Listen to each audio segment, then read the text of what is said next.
என்னை சப்போர்ட் பண்ணிட்டு வந்திருப்பிய ஜூலி.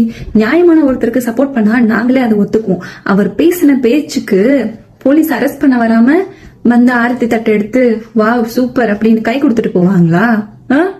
அந்த வக்காலத்து வாங்க வந்துடுறேன். நியாயமான விஷயம் பேசியிருந்தா பரவாயில்ல. ஆனா எப்படி ஒரு விஷயத்த சித்தரிச்சு அவங்களே வந்து ஒரு பிம்பத்தை கிரியேட் பண்ணி பேசிட்டு இருக்காரு. அதுக்கெல்லாம் உங்க கட்சியில இருக்கிறவங்க எல்லாம் ஒத்து ஊதிட்டு உட்கார்ந்துட்டு இருக்கீங்க. நீங்க வதந்திகளையும் அவதூறுகளையும் பரப்புவீங்கன்னு எனக்கு தெரியும். ஆனா இந்த அளவுக்கு தரைக்குறைவா பேசினதுக்கு அப்புறமும் உங்க மேல கேஸ் கொடுக்காம வேற என்ன பண்ணுவாங்க? அவங்கள அரெஸ்ட் பண்ணாம வேற என்ன பண்ணுவாங்க? இங்க பேச்சு உரிமைய யாருமே பறிக்கல.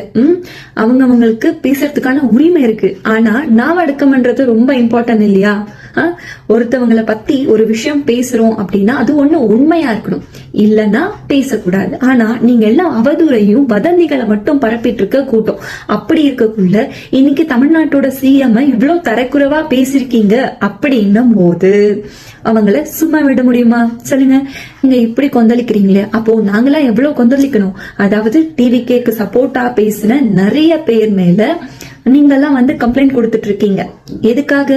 மக்களுக்கு உண்மையை எடுத்து சொல்லிட்டு இருக்காங்க. நீங்க பண்ண குற்றத்தெல்லாம் அவங்க போட்டு உடைச்சிட்டு இருக்காங்கன்ற ஒரே காரணத்துக்காக நீங்கெல்லாம் வந்து கம்ப்ளைண்ட் கொடுத்துட்டு இருக்கீங்களே. அப்போ இதுக்கு பேர் என்னன்னு தெரிஞ்சுக்கலாமா? உண்மையா சொல்ற, எங்க மேல எல்லாம் நீங்க கம்ப்ளைண்ட் கொடுப்பீங்க, அது தப்பு இல்ல. ஆனா இந்த அளவுக்கு கேவலமா பேசின ஒரு நபர் மேல ஆக்ஷன் எடுக்க கூடாதுன்ட்டு இப்படி கொந்தளிச்சுட்டு வரைய ஜூலி, இது எந்த விதத்துல நியாயம்?